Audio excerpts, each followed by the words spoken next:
Non, mais vous allez me la raconter. Je vais vous la raconter. Ce sont deux chatons dans une animalerie. Et voilà un troisième personnage, Mamie Minou, qui voudrait bien les adopter. Pour les vacances de la Toussaint, les enfants sont à l'honneur dans les salles de théâtre de Marseille. Michael Flores s'est rendu au Carpe Diem dans le quartier de Saint-Mauron pour voir donc l'histoire de Croche et Triolet. On regarde. Dans les loges du théâtre, les comédiens se dessinent de fines moustaches. Le maquillage est presque terminé. À 5 minutes du lever de rideau, tous sont déjà dans la peau de leur personnage.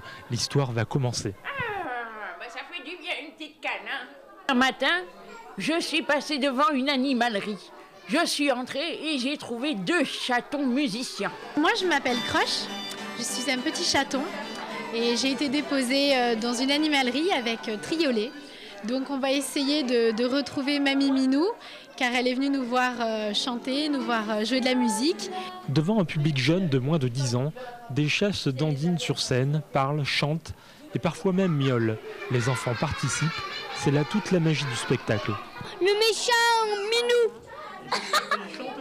Oui. Non, il chante pas. Il chante des chansons. Oh mamie, mamie blue, oh mamie blue. C'était Maman Minou, elle nous faisait rire quand elle faisait ça. Côté adulte, le bonheur est le même, surtout quand on voit son petit ami jouer un chat détective. Tout à fait, le monsieur détective, hein. Donc ouais, ça fait plaisir aussi de le voir un petit peu en dehors de la maison et dans son petit rôle, je trouve ça très sympa. Les deux chatons s'enfuient de l'animalerie et vont rencontrer un vieux chaloubard, Johnny Minou, qui peut-être les conduira sur la bonne piste. Bon, vous m'aviez parlé de Croche et Triolet, j'avais pas eu vent de Mamie Minou, hein. Voilà, ce qui explique mon étonnement tout à l'heure. Pour voir cette pièce, vous pourrez la voir de nouveau mercredi prochain au centre aéré de Lumini, l'histoire de Croche et Triolet, les chatons musiciens. Pour terminer. Pour redonner des couleurs